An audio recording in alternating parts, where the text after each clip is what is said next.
Happy Thursday, everybody. Josh here with On the Wrong Lead. Another episode of Drank and Champagne.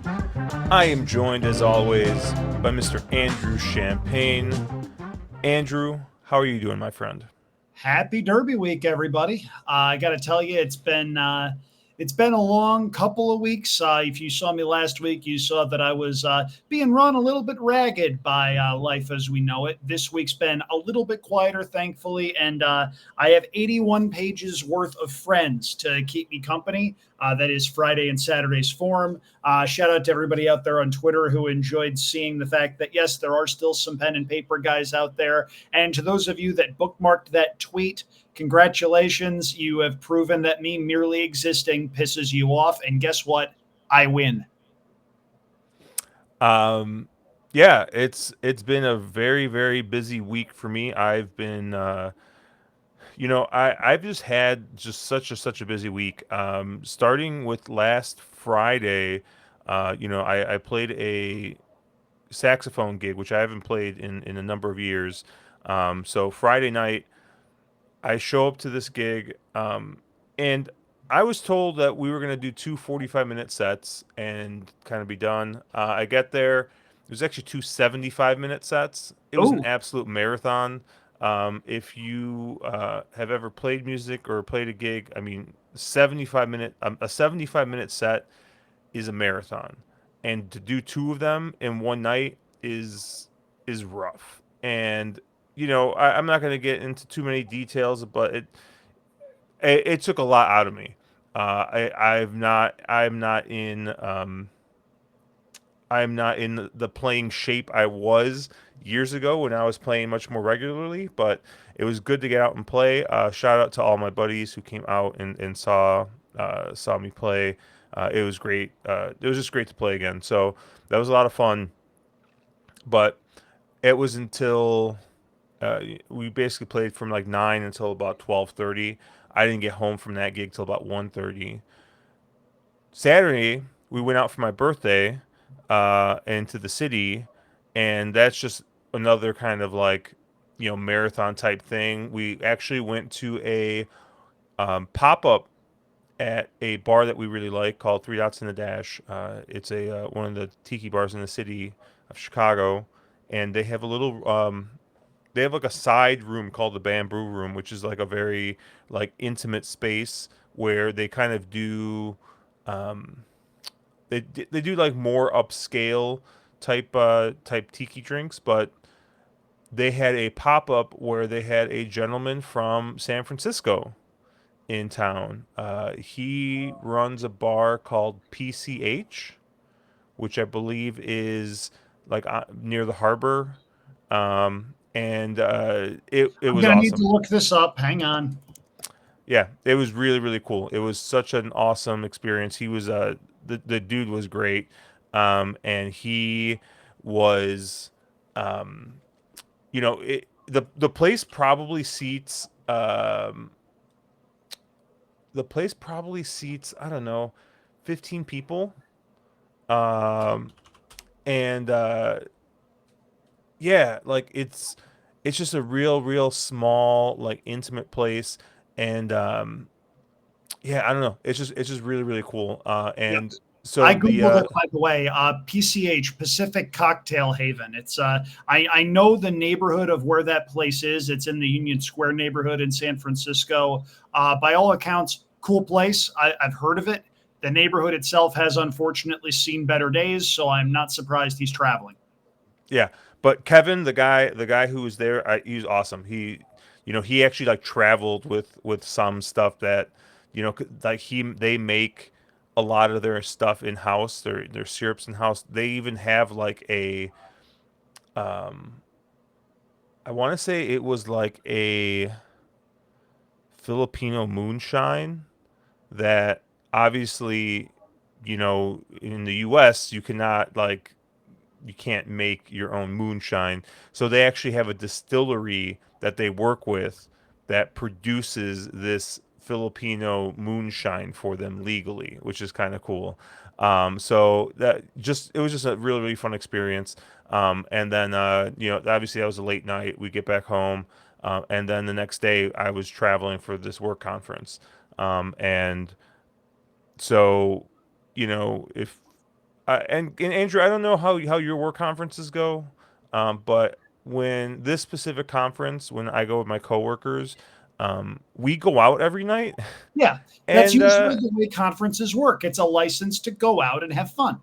yeah, so you know, I don't know, man. Age is catching up with me because three I feel straight like nights that's of the going theme out. of the couple of days that you've had. Yeah. So starting with playing a gig that I haven't played in a long time, going out for drinks basically Saturday, then going out Sunday night, then going out Monday night, then going out Tuesday night. I got home today, Andrew, and ate dinner, handicapped a little bit because I didn't really have time to handicap much. So um, I was able to kind of get through a rough first pass to the card and do enough so we could talk about these cards coming up. And then I took a nap. Now we record at 11 p.m. my time, 9 p.m. your time out there, Andrew. So like taking a nap and waking up at 11 p.m. is probably going to screw up my my sleep for tomorrow. But If it makes you feel unfortunately, better, you can blame me. That's what most people do. but unfortunately, I have to drive down to Louisville tomorrow, so I'm Oh, gonna have to darn, wake you're up early. driving down to Louisville for the Kentucky Derby. I feel so bad for you. Thoughts and prayers during this trying time, Joshua. Yeah, it's awful, right? I'll pat my tears, right? The But world's smallest violin right here. For those of you watching on YouTube, you can see this. yeah, but yeah, there's tons of content stuff going to be coming out. Obviously, I am. We're doing our normal streams Thursday night and Friday night. We have Nick Sievers joining us tomorrow night. Fellow NorCal guy right there. Yeah, friend of the show, so he's gonna hop on and handicap with us tomorrow, or Thursday night, and then Friday night we'll get the regular crew together and go through Derby Day, and then I don't know, Andrew. I know our friend Matthew DeSantis is doing like a 24-hour stream.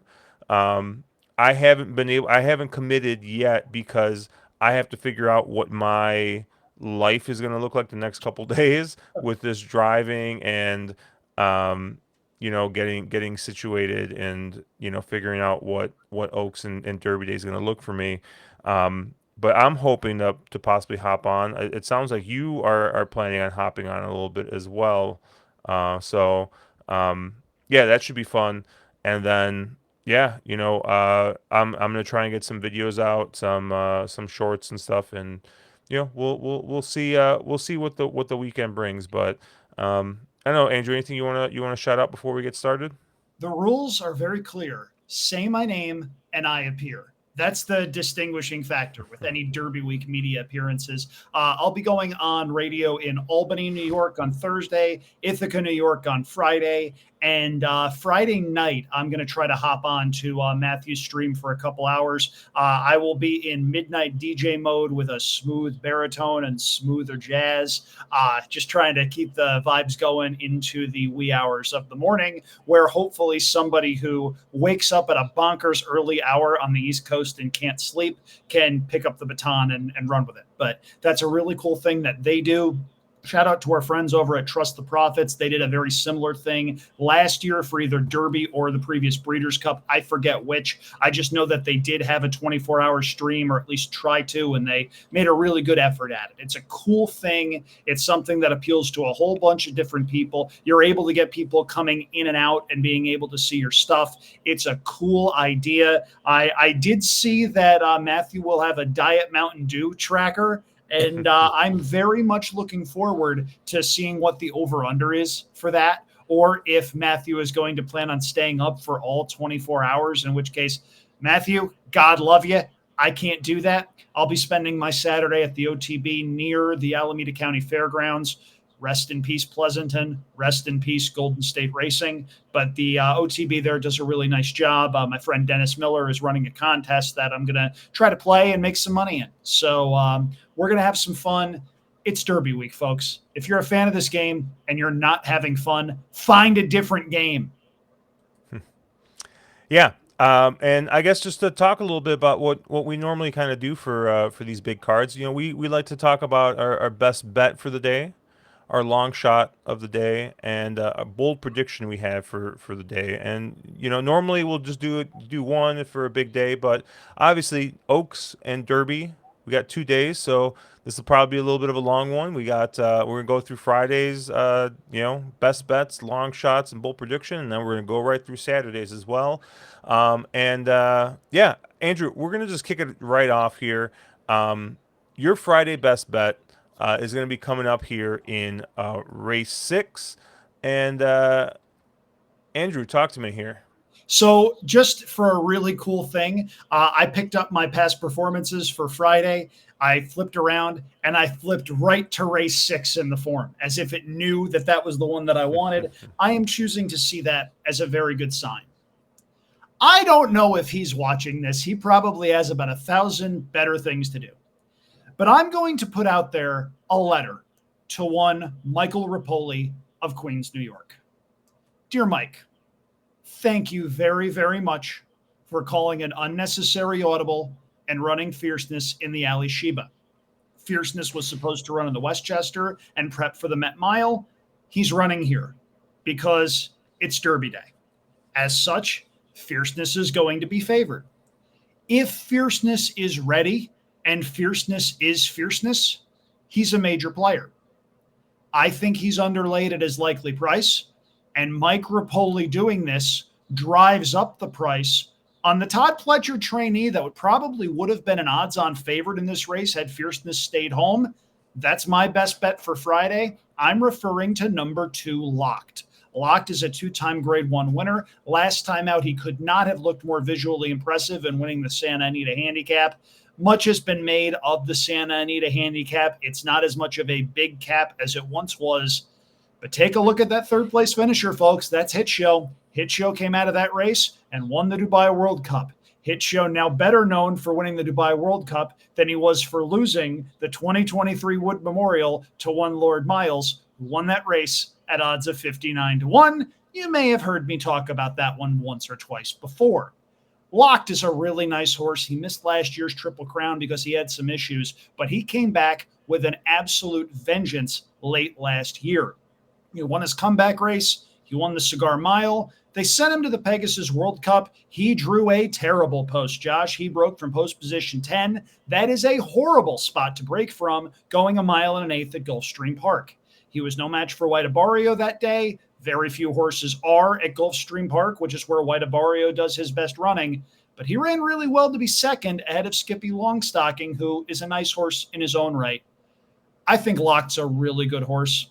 I think 2-1 is an absolute overlay. And if we somehow get more than that, I think that's a gift because not only is Locked a really nice horse, he sure seems like the main closer in a race that has a lot of early speed signed on. Number 3 Hall of Fame has a lot of early speed. Him, by the way, yeah, he needs Lasix pretty badly if you look at his form. Fierceness has a lot of speed. There's a horse from the Brad Cox barn. If you scroll down, that horse has a lot of early speed as well. I'm referring to horse number 5, Most Wanted. There's that E8. Number 6, This Is Usker. He's not going to want to sit back either. I think Locked gets an ideal setup. I think Locked is in form. And I think Locked is absolutely the horse to beat in the Alley Sheba. And because Mike Rapoli decided to call an audible and decide he was the trainer and run Fierceness here, we're getting a price on him, Josh, and I think that's wonderful. Yeah, I can't really disagree with much you said there. I looked at this race and I thought that this is going to set up for Locked. He's my top pick. He's my lone A in this race. Um, you know, just to maybe talk a little bit about the theme for Friday. I thought Friday's stakes races looked pretty. They look pretty formful. I think, except for a couple, maybe one or two races that I thought maybe um, you could get around. Maybe the top two, one of the top two choices. So it was kind of tough to figure out, where I would kind of go. But I thought in this race, Locked for sure. was going to be a lone A for me. I thought there were a couple other races, uh, like race 8, I believe. The Modesty looked pretty straightforward with that, with like She Feels Pretty, who I Oh yeah, thought was a very very likely winner.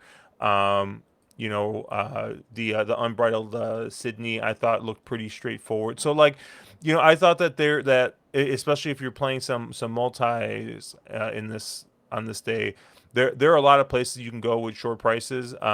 I thought that this is another place where I think you could probably get by with just locked. Um, you know, uh, there's I like a lot of these horses, like I do, and but all of them being in the same race, I just think pace wise is going to set up nicely for the two locked. Um, I went a little bit of a different direction, Andrew. I went to the Oaks, the Kentucky Oaks for my top pick, for my best bet, and it's not really fair, um, because this isn't a single A for me. I like two horses very much in the Kentucky Oaks, and those two horses are the 7 Lacara and the 14 Quiet Side. And unfortunately, I think Quiet Side kind of drew the short end of the stick, being drawn in the 14 post. And I think you're going to get a similar price on these two horses. Um, and this is a race where I'm going to be fading the short price favorite and I forget the good 11 cheer. Good Cheer. Yeah. I'm going to be fading Good Cheer in this spot. And I thought Lucara was the horse that I liked the most. And I looked over overseas just to see what some of the bookmakers had, and they still had Lucara sitting at about 6-1, 7-1. So either the books have not caught up, but I made sure to go ahead and I rang my UK friends, and I said, if you can get Lucara at 6 or 7-1, lock it in, because I think that that's a great price. And so I made that my best bet. Now, obviously, I have four horses I'm using in this race as A's and B's, but I think Lucara to me is your most likely winner. Um, Obviously, last time out won the Ashland, beat a couple of horses I believe that are running in this race. Won that one in wire to wire fashion, but this is a horse that's shown to be fairly versatile, right? Is won wire to wire twice this year in the Ashland and the Suncoast. Ran second in the Devona Dale, lost to the Queen's MG, who's a pretty nice horse. And then the Pocahontas, though, last year, came from off of it in that race. So I do think that there is a fair bit of speed in here. But I think Lucara is one that could maybe sit a little bit off the pace if Dylan Davis and Mark Casse think that this pace is just going to be way too fast. But what I really really love about this horse, is the fact that you see that bullet work there on April 22nd at Churchill Downs. You look at the clocker reports, you watch that workout. I This just looks like a horse that is ready to absolutely fire her best effort, and that's coming off of a Ashland race that it basically fits in with the best that any of these other horses have run, and you're getting a good price in 7-1, or 6-1 on the morning line here. Sorry, I'm still thinking about overseas. Whereas Good Cheer, while Good Cheer is undefeated, Good Cheer is giving me the same vibes, and I always forget the name of this horse. But there was a Bob Baffert trained horse, um, that was running in the West Coast and just kept on winning, kept on winning, kept on winning. But then you look at the speed figures, and the speed figures didn't look didn't look faster than what other top horses were running at that time. And then finally, she came in and came up against some of these East Coast horses and just absolutely was trounced at a very, very short price. Now, granted, Good Cheer's best races are right in line with a couple of other horses in here. So it's not like she's completely outclassed in the speed figure perspective. But I just think that she's a bad bet at her likely price because although she is undefeated, those figures aren't don't tower over what the rest of the field has run. And I think if you're going to take a very short price in the 14 horse field, you have to be certain that this is a horse that is, head and shoulders better than the rest of the field. And in this case, I just don't think that's the case. I get a different vibe from Good Shear, and I don't think you have to go back very far. She reminds me a lot of Tarifa from last year, who was winning a lot of races on the road to the Kentucky Oaks, had a whole bunch of points, was very well backed, and was nowhere on Kentucky Oaks Day. I think Good Shear's a very nice horse. I think this crop of 3-year-old fillies is weaker than the one that we saw last year. Last year's Kentucky Oaks, of course, had Torpedo Anna, had Just FYI, had Ways and Means. That was a very good field. I don't think this is that kind of field. And there's every chance Good Shear is good enough to win. But I can't take 6-5 either. I very nearly made another horse in here my long shot play of the day, and it's the horse directly to Good Shear's inside. I like Take Charge Milady in this spot, and she figures to be around her morning line price of 12-1 come post time. This is a horse that last time out did not get a pace to run at. I understand why you like Lucara. I would pick Lucara third in this race. Lucara had a candy ass trip. Copyright Caleb, all rights reserved. That was a pretty easy pace. The mile and a 16th route at Keeneland is of the short stretch variety. So Take Charge Milady didn't really have time to get rolling before the wire hit. Take Charge My Lady is going to have a lot of speed to run at in this spot. I think the early pace is going to be very, very fast. I don't think Lucara needs the lead necessarily. There are a couple of horses in here that do need the lead, however. I can't fault you for liking Lucara in here. I prefer Take Charge Milady solely because of the likely race shape. I do think we're going to get a significant price on that one. And the faster they go early, the better her chances figure to be. I'd be 10-11-7 in the Kentucky Oaks. I don't hate Lucara there. I like where her head's at. Yeah, I like Take Charge Milady. I think she makes a bunch of sense. I I'm a little I'm a little curious if she ends up taking a lot more money uh, based off of kind of a name recognition type thing Oh, now. the McPeak Hernandez thing? Possibly. Yeah.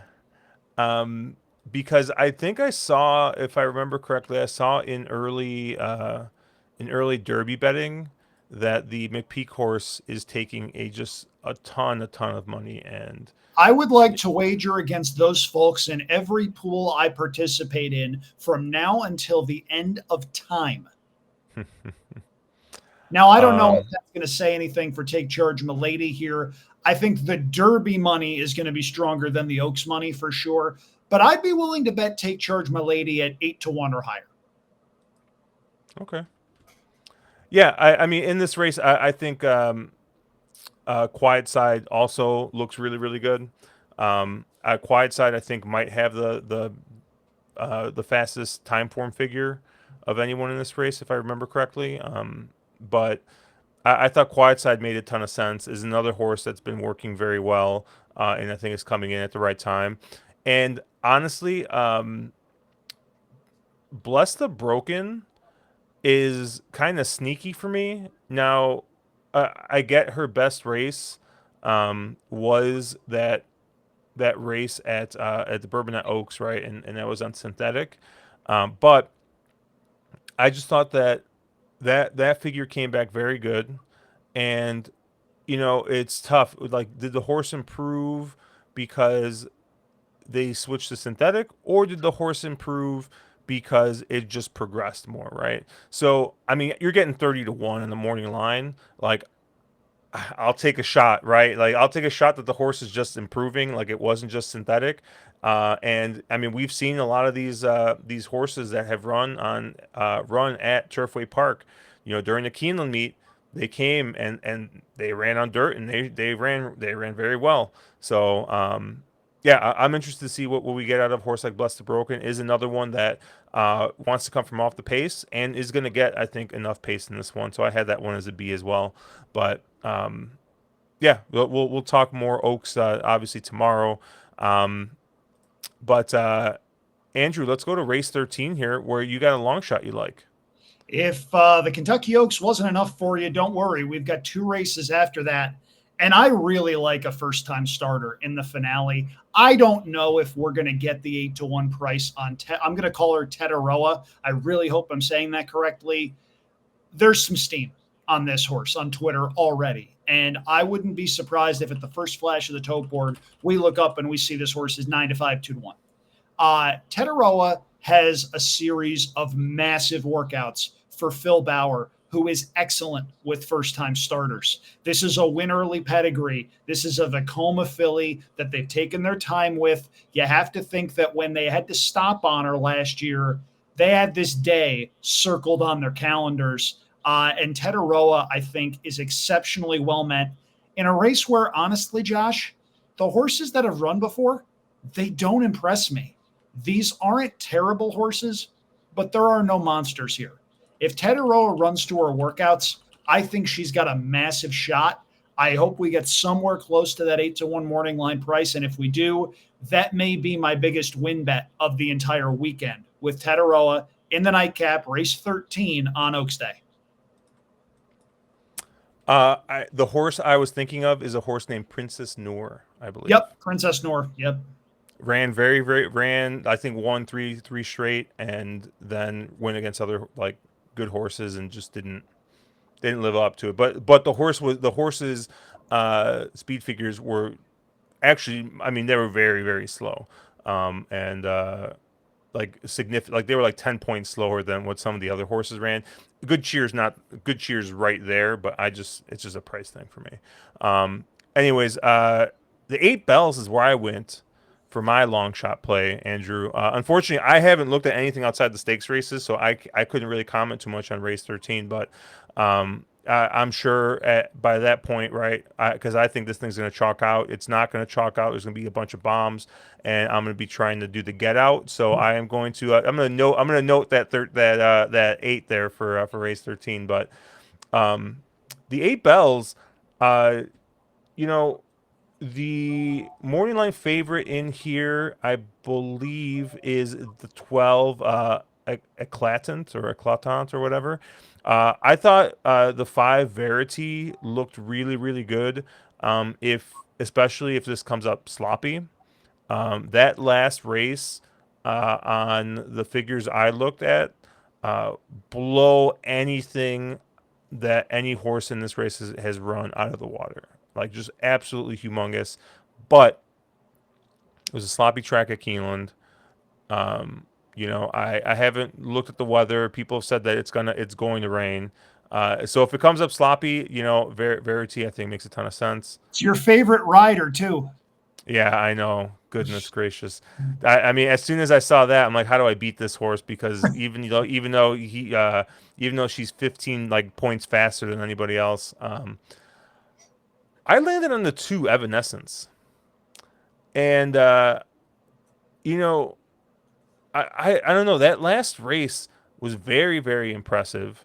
Won by 3.5 lengths on the good going at Keeneland, and honestly, there were a lot of pretty good horses in that race. It was a very salty optional claiming race, and yeah, that race, at least on the figures I was looking at, came back very good. If we do get a lot of rain, this is a horse that has won in the slop at Churchill Downs already. This is a horse that has proven itself over good going as well. And I mean, you just look at the breeding. I mean, you get Munnings on top, so you know that this horse is going to love being in the slop. I think the 20-1 price is just absolutely insane. This is actually the other horse that I phoned over to my UK friends and said, "Hey, if you can get 20-1, book it now. Get in on that."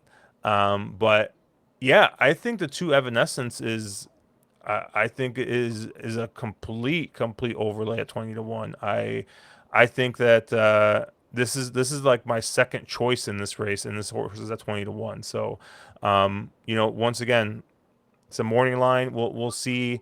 Uh, you know, we'll see what we get during the at the actual race. But I mean, I think you have a lot of class in this race, right? You have a lot of horses that have run in graded races, have you know. So maybe there is a shot that you do get a really huge price on that. Um, and I mean, like you're gonna see guys like Flavian Pratt's riding a horse here for Rudy Brissett, right? It's 7 to 2 on the morning line. Is a horse that just won at Churchill, but it's a horse coming off a long layoff.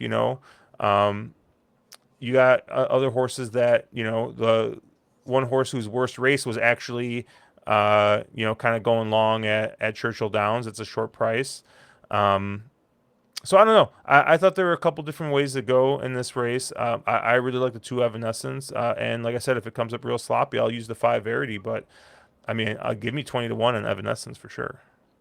I love this race, Josh. I think there are a number of prices that have chances. You mentioned Evanescence, who will hopefully bring your bankroll to life.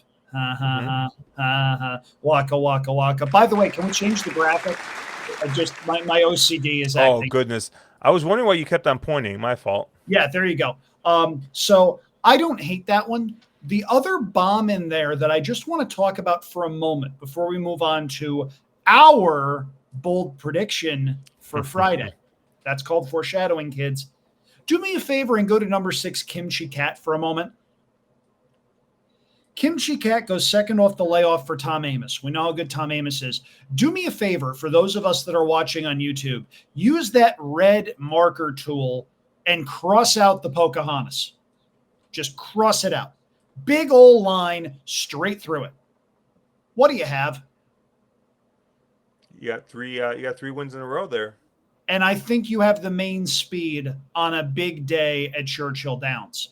She may still need to step up, but she does go second off the layoff for a very astute horseman in Tom Amos. And for as good as this field is and as competitive as it is, there's not an earth shattering amount of early speed. I think there's every chance Kimchi Cat goes out early and proves to be the one that they have to catch. Is she good enough to win necessarily? I don't know. But at 15 to 1, she'll be on all my tickets. All right. Well, Andrew, you know, I originally wasn't going to use this as my bold prediction because I kind of had a feeling that everybody was going to go with like everyone was going to be on the same page with this because you've seen the talk on Twitter, and I was like, you know what, like I'm like I need to take a nap. I can't keep mulling this. Like I'm gonna go with this.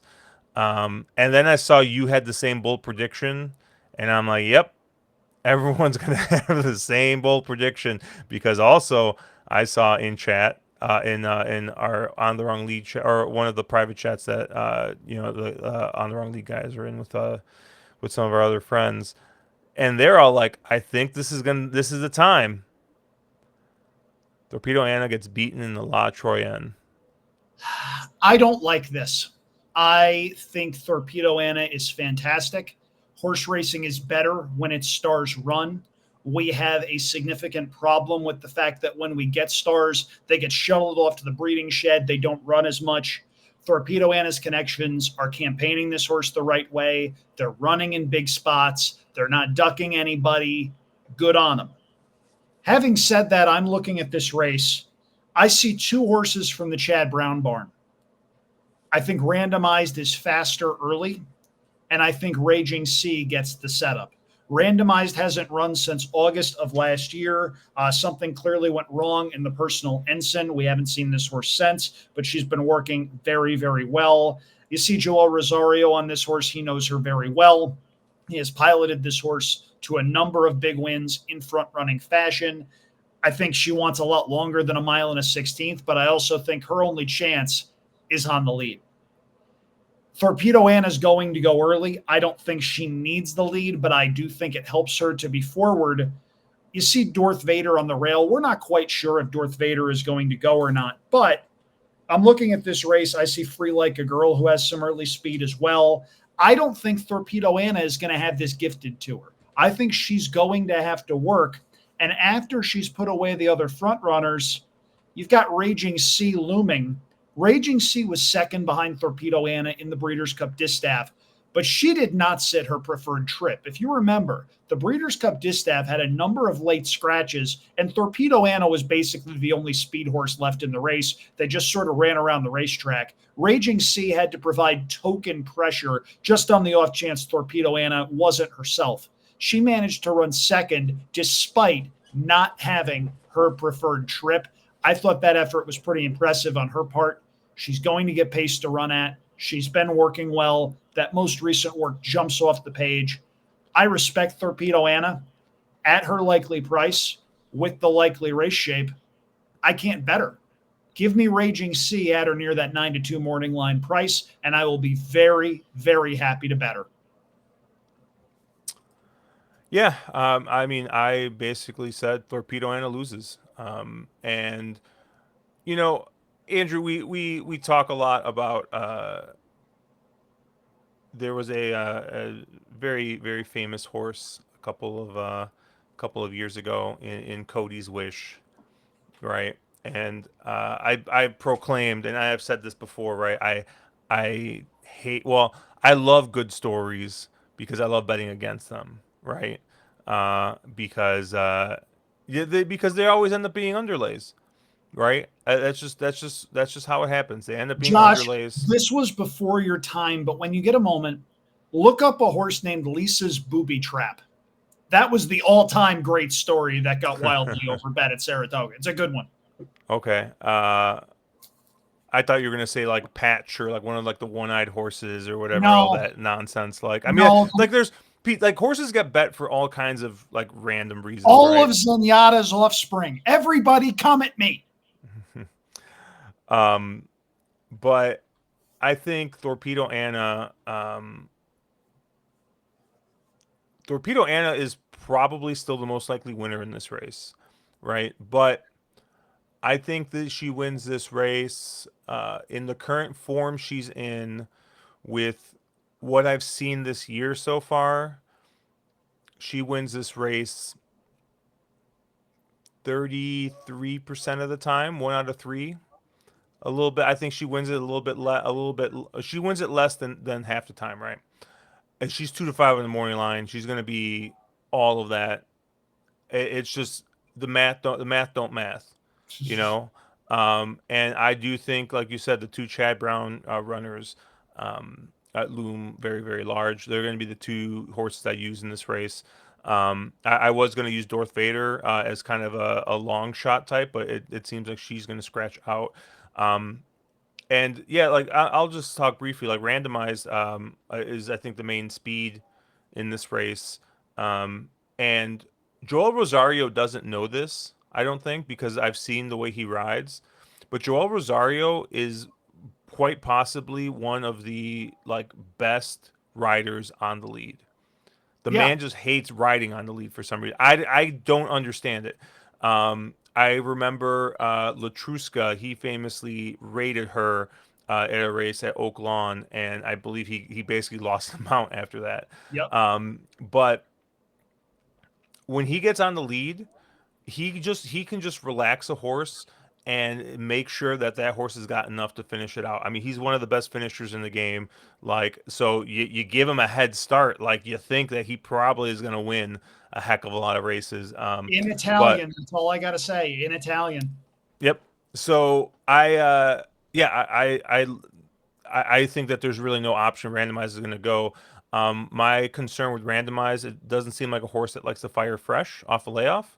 Um, but because I think they had a couple of like the Acorn, I believe, was off of a bit of a layoff, and that was kind of a clunker. And that I believe the Ruffian was also one of the slower races that she'd run, and that was also I think off a layoff. So um, Raging Sea, I think, is obviously clearly second best horse in this race, and I think Randomize is going to make sure that Raging Sea's got at least a little bit to run into, and this is a horse that has shown doesn't need a complete meltdown, just needs something, right? Just needs something to run into.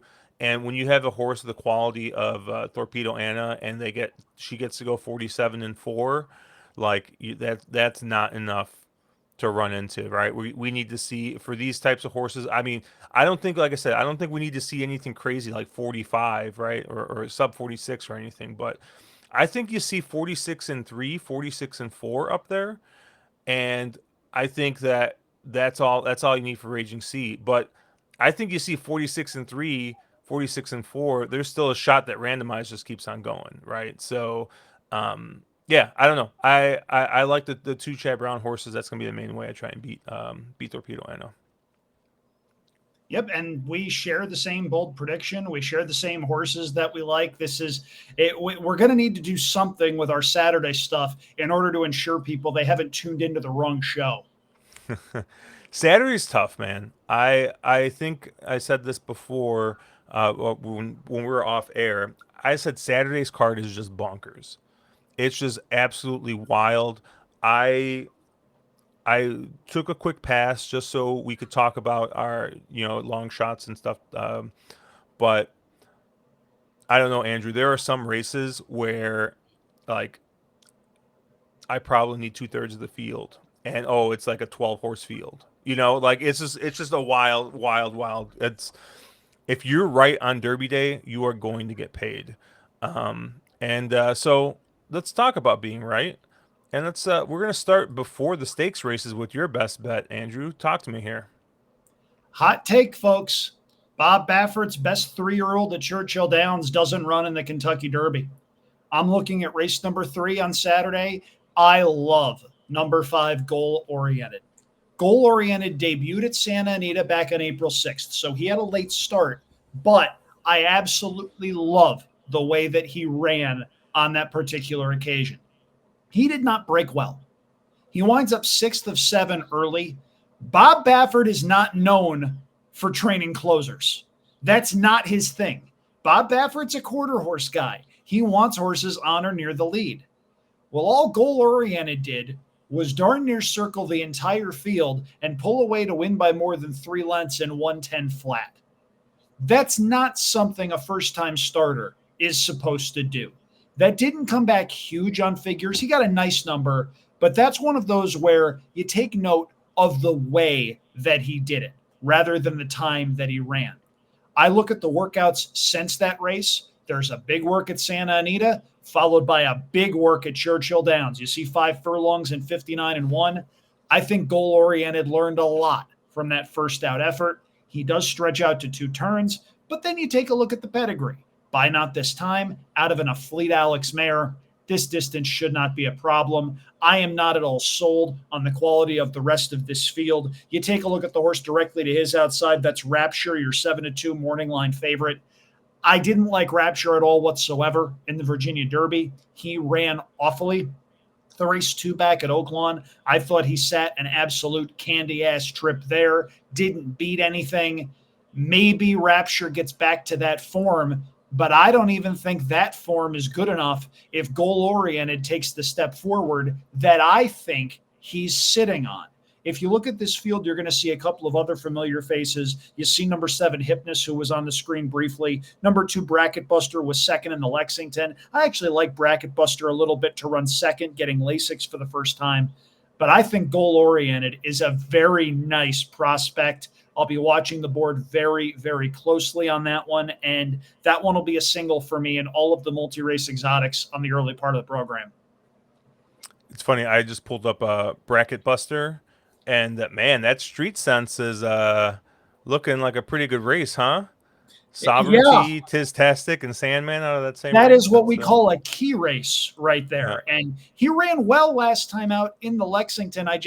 I thought he got it all his own way on the front end, and a couple of horses in that race did not fire. There was a nice horse named Bullard who was in that race and didn't run a jump. Prater, the third place finisher, just sort of ran around the racetrack. It was a strange race. He ran well. I think Bracket Buster is going to get bet down from the 6-1. I just hope Goal Oriented doesn't get bet down a lot, because I think we're in line to see a very nice performance from that one. And I think that might give Bob Baffert a little bit of momentum on Derby Day. I don't know how likely it is to sustain, but in addition to the horses he has in the Derby, he's got Nisos coming back in the Churchill Downs. And I know a lot of people out here in California that love Nisos in that race. Yeah. I didn't, like I said, I really didn't take a look too much at the outside of the stakes races. Obviously, Andrew, you print out your PP, so you're much more serious than I am about handicapping for this. But um, yeah, kind of looking through the card, when we talk about our best bets, I at least try not to just give you the most likely winner on like my lone single, right? A lot of times I'll end up being, a 6 to 5 that I just looks like can't lose, right, or something like that. But I try and think about value when I kind of make these, and I actually landed in the Churchill Downs for my kind of value pick, and it's a horse that I've trashed personally multiple times and has proven me wrong multiple times. Um, and that's number two, Banishing. The number two, Banishing here. You know, I was screaming up and down when this horse was in the Razorback, like because our friend Caleb loved this horse, and I'm like, dude, this is a sprinter. What are you doing betting a sprinter? And oh, he just like missed by a head and looked so good in that race, and then comes back in the Oaklawn Mile, wins that one over a nice horse in Saudi Crown. Um, then they stretch him out even more, Oaklawn Handicap, and actually had the lead at the top of the stretch, and First Mission just proved to be too good on that day. Um, but I think that Banishing is getting back to doing what he wants to do, and that's sprint. It's go one turn.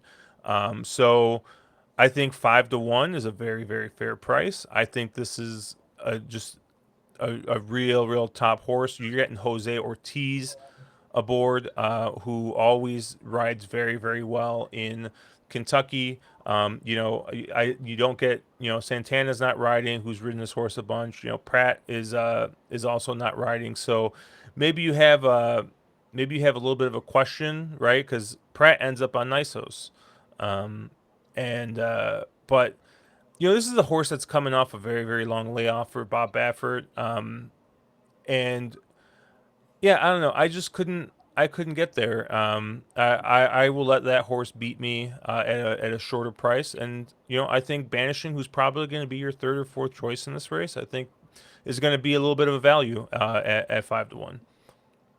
Yeah, there are a bunch of horses in there that I thought were very intriguing, and whichever one you like, you're going to get your price. I'm looking at this, and initially my thinking was 5 to 1 on Banishing, that seems high. 8 to 1 on Bookham Dano, that seems high. 4 to 1 on Nisos, that seems high. 7 to 2 on Mulligan, that seems high. It's one of those instances where somebody's got to take money, but I don't know who that somebody is, as we briefly showed an ad for one of the pieces of software that I believe, Josh, you use. I thought this was a very intriguing race, and as far as my thoughts on it, we'll get back to that in just a few minutes. Yeah. Yeah. Sorry, I was pulling up something else here. Um, because yeah, this race, I think, like you said, depending on who you like, I think you're going to get your price on here. Um, but yeah, I just thought Banishing looked like the best horse. So um, let's move on to your long shot, and we actually are in the same race for our long shot here. Andrew, you landed on a horse in the American Turf.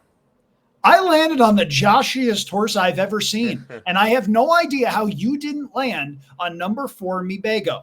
So I usually detest betting horses that run very well on the turf at Gulfstream when they run anywhere else. Gulfstream's turf course, let's be honest, for some parts of the year, it's like green pavement. It resembles turf in Kentucky in no way except for being green. Josh, I'm looking at this race. I see no early speed, absolutely none. And I see a horse that 2 starts back in the Colonel Liam, albeit over a very firm turf course, went 22 and 2, 45 and 2, 108 and 4. This horse can fly. There is legitimate sprinter speed in this horse, and he's shown he can carry it going 2 turns. The question is, what do you make of the misfire in the Grade 3 Transylvania last time out? And Josh, I think he just bounced. I think the effort in the Colonel Liam was a pretty monstrous race, and it's borne out by the figures. You see a 97 figure in Briz. That's easily a career high for him. Jose Ortiz sees fit to ride back for Mark Casse. And as I've mentioned, I just don't see horses in this field going with him early. I think he's got a chance to get out early, get comfortable, and prove very difficult to catch. I mean, my goodness, Josh, I'm very intrigued to see which horse you wound up with, because I see E8 in a race with no other early speed. I figured you would absolutely love this horse. What am I missing with any of the others in here? Well, I don't think that there's no other speed in this race. I think a horse like Charlie's to Blame has shown some speed. I mean, Zulu Kingdom has at least been forwardly placed, not necessarily on the lead.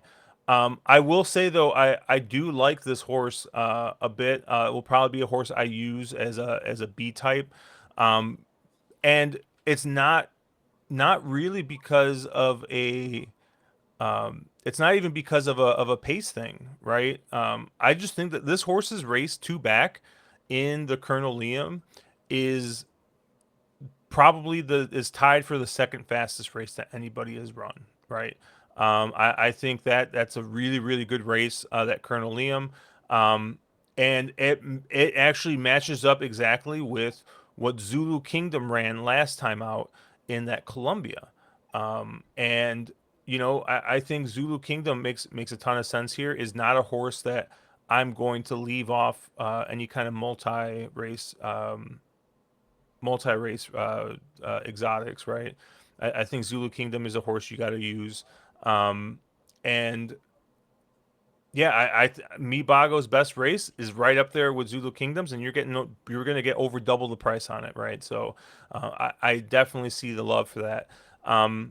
But we talked a little bit earlier about horses leaving Turfway, and when I look at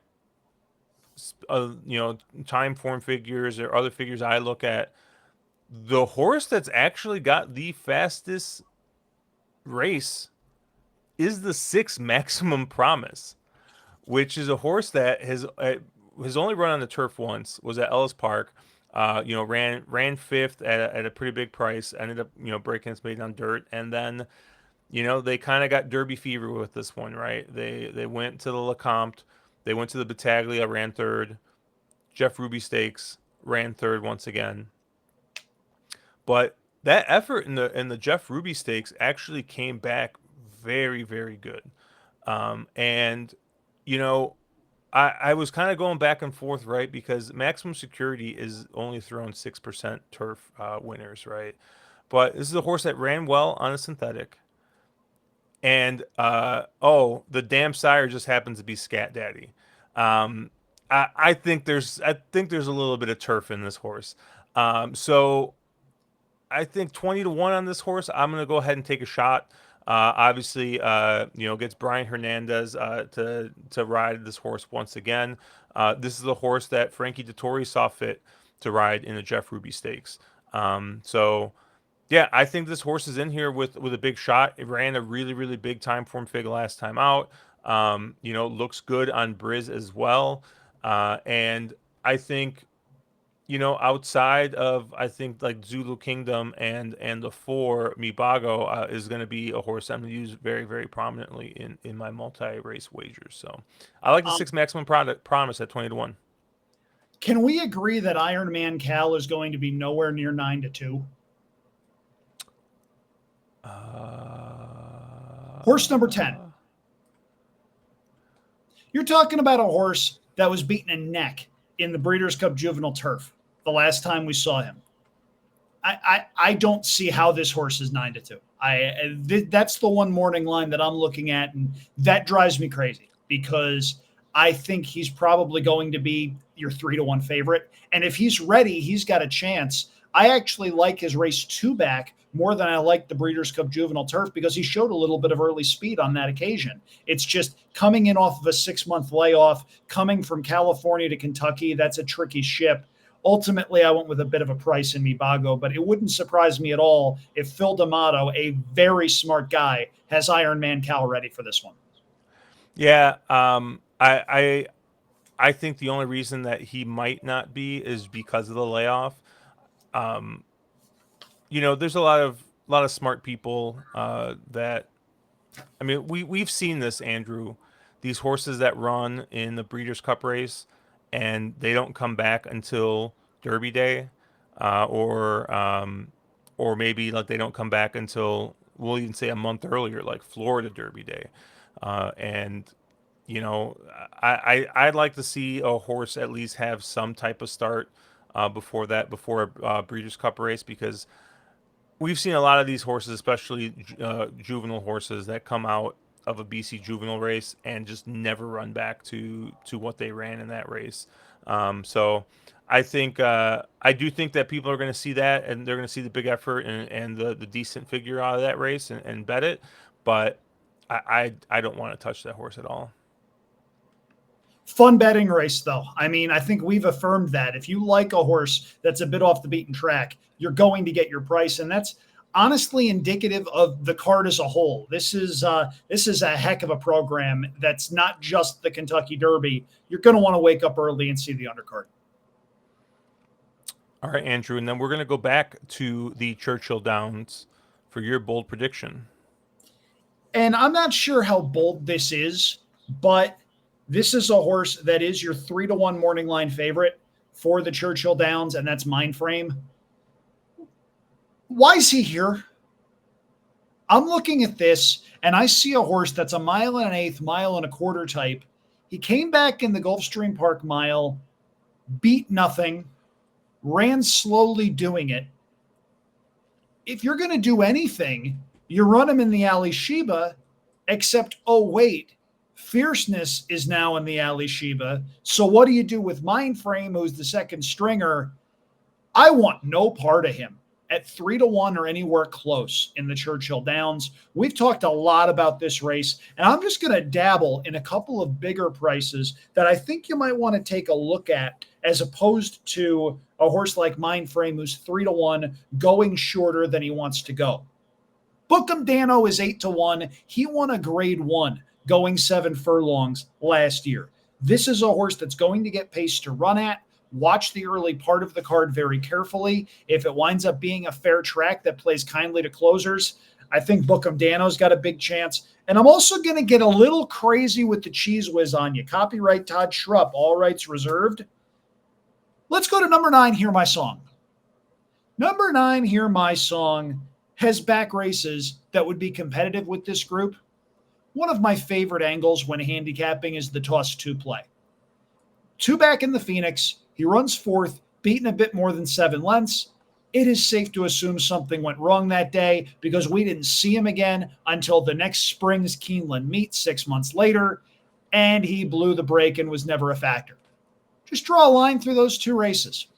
You do that, you are left with a horse that last year put forth a number of very sharp efforts, including Josh running second behind Gun Pilot in this very race at a pretty big price. Why wouldn't I want this horse at 10 times the price of a horse that doesn't want the 7 furlong distance? I'm chucking Mindframe out of everything entirely. If he beats me, I will tip my cap and I will move on. Yeah, I don't think Mindframe is going to be. I If Mindframe ends up being your favorite in this race, I would be very very very shocked. Let's put it this way, Andrew. When I started typing up our notes and like putting our stuff into the software we use, right? And you said mind frame, I was like, how is that bold? Like, and then I saw he was 3-1, and I was like, I didn't even know he was in this race because I literally just I like literally was scrolling through the PPs and I just went past him. Right, I went right past him because I was like, nah, this isn't the horse I'm going to use. Right, it's like I didn't even see his name. So I literally seeing your note made me go back and look and be like, wait a second, which horse is mind frame? And yeah, I just I'm not interested. Like you're looking if we're looking at the Brisnet PPs here. If you're watching on YouTube, right? And like you see the Belmont, right, where they went the mile and a quarter last year at Saratoga, and you see that big number. But the thing is that Brisnet has a propensity to way longer distance races just get higher speed figures. It's just a way something in their algorithm. It just gives longer like races that are a mile and a quarter and longer. It starts to get wonky, right? You'll see this all the time with like turf races where like they go a mile and a half and you see these huge numbers, and then you just have to understand that longer races just generate bigger numbers for some reason. Um, so other than that, like this just looks like a horse that never really progressed through their 3-year-old season, and then like you said, came back and beat a bunch of what do you guys call them? Tomato cans. That'd work. Just beat a bunch of tomato cans, right? Hey, it was a grade two, picked up a nice check, was a nice warm up. Uh, but yeah, I mean, like cutting back from that, I would have thought that they ran that to run into something that's a mile and an eighth or a mile and 16th or something longer. Not that they were going to cut back even more. I really don't like this horse in I've the got to spots. know why he's not being saved for the Pimlico special in 2 weeks because I think that would be a fantastic spot for him. Yep. Yeah. I mean, you look on the outside, you got Nisos coming back. I think your morning line favorite's probably going to be Mulligan. I think. Your I personal, you mean? I agree. I think it's either going to be Nisos or Mulligan. Yeah. Mulligan, I mean, I think Mulligan looks really good. I'm just a little concerned about being drawn out super wide, going 7 furlongs at Churchill Yep. Downs. I think it's going to be a tough ask, which is like I said why I prefer banishing on the inside and really like banishing. And like I said, banishing is run much faster than anything Mindframe has run. So it's very curious where we landed there. But Nisos and Mulligan, both nice horses, but they actually kind of go and play into my bold prediction, which is I actually think Bob Baffert's going to have a quiet day Really? Until until the the Derby? Derby. Well, yes, because you have a 107-1 ticket on Well, Rodriguez. Of but course. here's what I'm going to say. And in all honesty, like I think he's going to have a very good Derby. I don't think he wins it, but I don't. I'm not saying I can't see him winning it. That's he could absolutely win it. I think his best shot is the 4 Rodriguez. Is the has run the second fastest figures of anybody in this field, next to the horse that I am going to be backing with. Is going to be probably my lone A in journalism. And I think the only other horse that has run, something close to what journalism has run has been Rodriguez, and that was in the Wood, and that already is just like you got to question it because it's the Wood, but yeah, it's I could see it literally finishing journalism Baffert, Baffert, or journalism. I think one of his horses probably clunks up, right? Wins, gets second, holds on for second. I think that he's. I think Rodriguez is a very nice horse.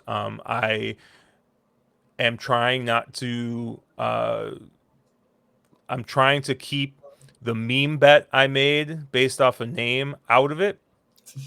And what's nice is, Andrew, is I can root for Rodriguez and not actually bet another cent on him Right. because So should I you. have the so I'll have a good root either way. But I actually, like I said, I don't hate Rodriguez in here.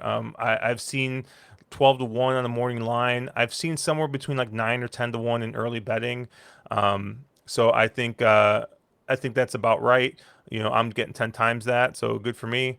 Yep. Um, I do think, and I was listening to a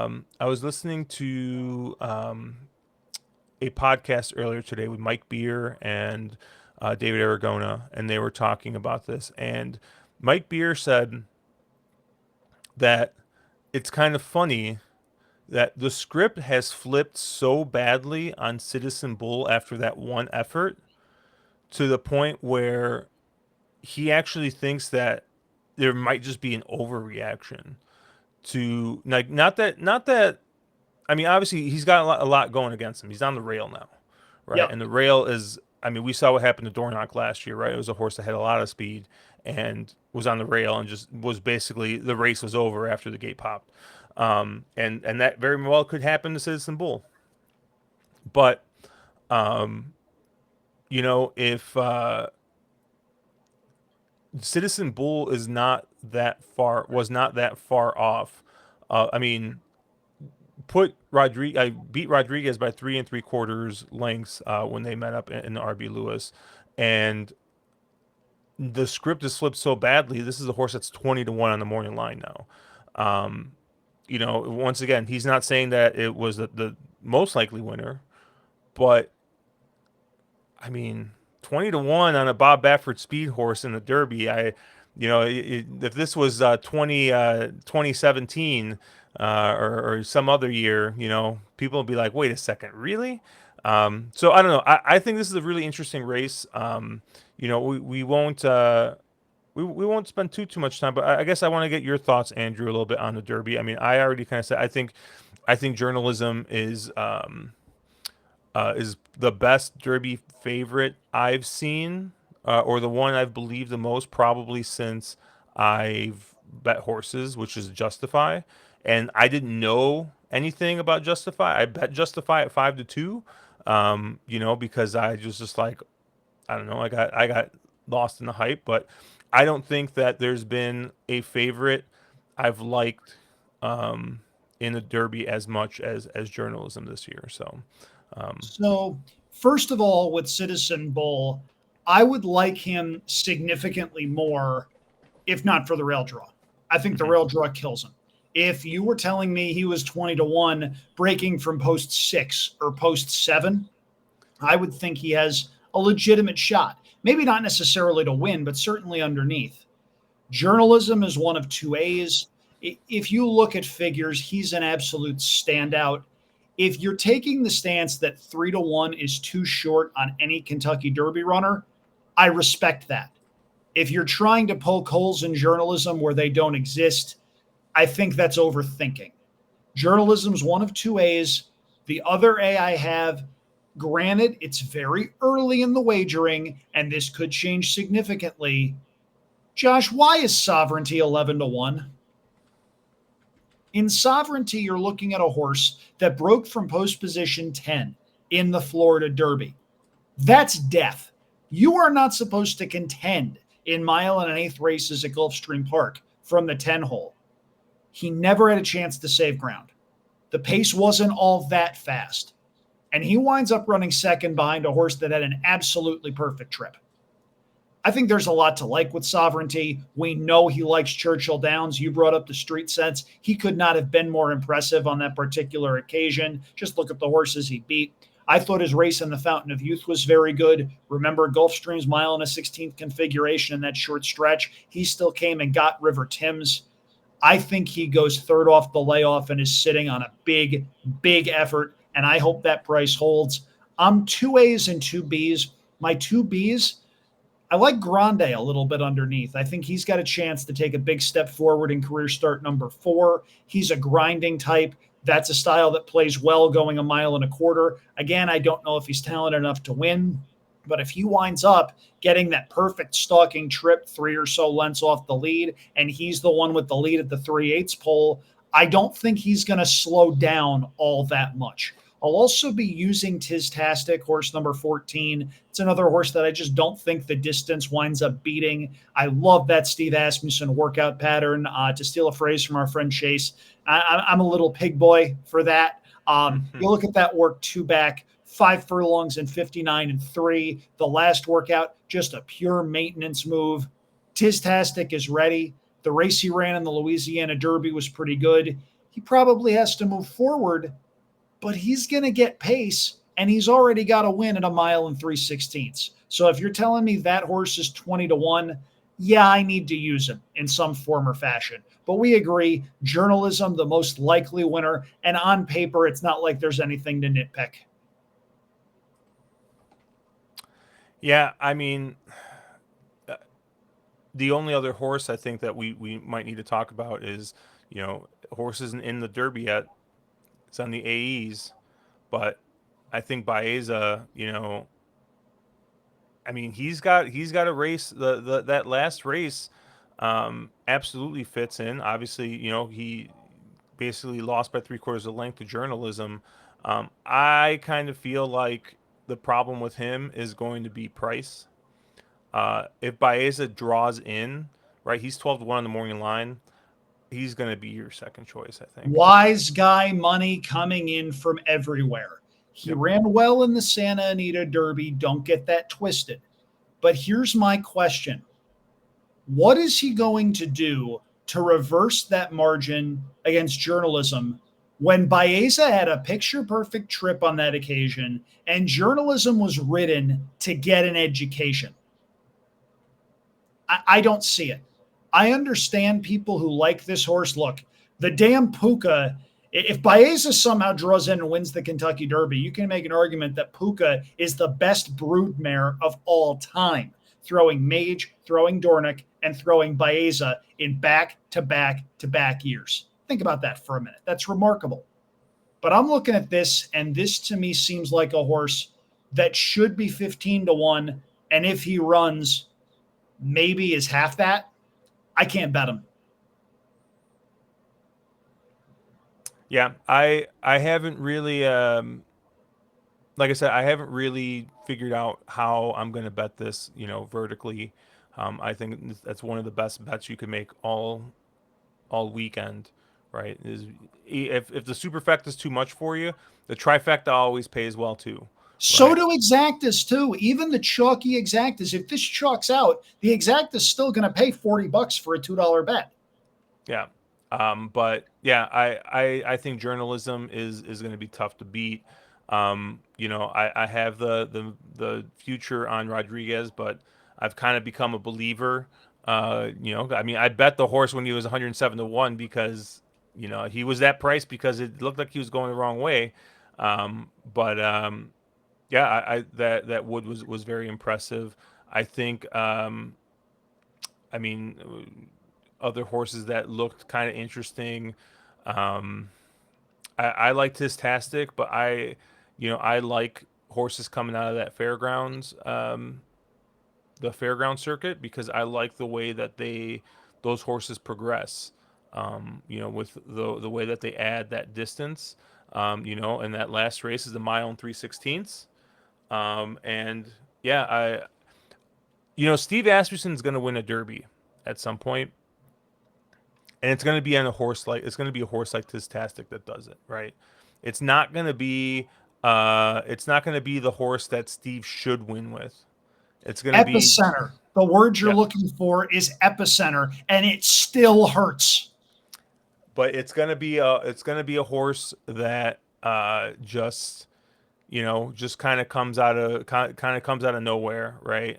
It's not going to be the highly touted Steve Asmussen, and so I. Yeah, I mean, I'm rooting for him. I do like the horse Tistastic. I believe Caleb's got a huge future on Tistastic.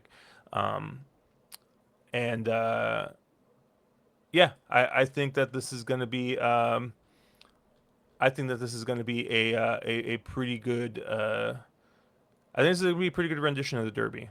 I like I said, I like the favorite, but there's a couple others I'm going to want to use. And we'll see if Baeza gets in and turns into a little bit of a takeout reducer for us, and maybe we get a little better price on some of our horses. But anything else you want to talk about on this Derby card? I don't know. I think we should probably save our respective breath. We've both got media hits elsewhere throughout the week. We've got a number of On the Wrong Lead shows. I've got a couple radio shows. We've got that online stream for Naira Bets. There's a lot going on. I will say, as a cheap plug for those of you out there who are still watching, still listening, first of all, thank you very much for sticking with us. I do have betting strategies for the Kentucky Oaks and Kentucky Derby, as well as spot plays for both days up on Winners and Winers, Picks and Parlays, StatSalt, the 3 Rake Tech sites. If you go to my Twitter profile, I've got that pinned at the top of my feed, so you can click that and take a look at what I've got. Use the promo code CHAMP20 for 20% off any individual item in those handicapping stores. Putting forth a lot of effort, putting forth a lot of content. I'm hoping to have a page up on andrewschampagne.com tomorrow that sort of acts as a repository for all of it. And once that's out there, I'll be posting that for anybody who, by the grace of God, actually wants to, indulge in the thousands of words that I've written and spoken about the 2 cards this week at Churchill. Yep, and like I said, we got our 2 live streams Thursday night and Friday night, 9 p.m. Eastern, 8 p.m. Central. Yeah, we got a lot of content coming out here, so obviously stay tuned. I'll get some shorts up. We got some fun stuff coming up, so that's going to do it for us here on Drinking Champagne. Check us out at ontherwronglead.com, at wrong_lead on Twitter. I am at Cherry Drink. Andrew is at Andrew Champagne. He told you where to find all his stuff. Check it out at andrewchampagne.com, winnersandwhiners.com. And yeah, we're gonna have a fun weekend, win or lose, but hopefully win. Let's go Rodriguez.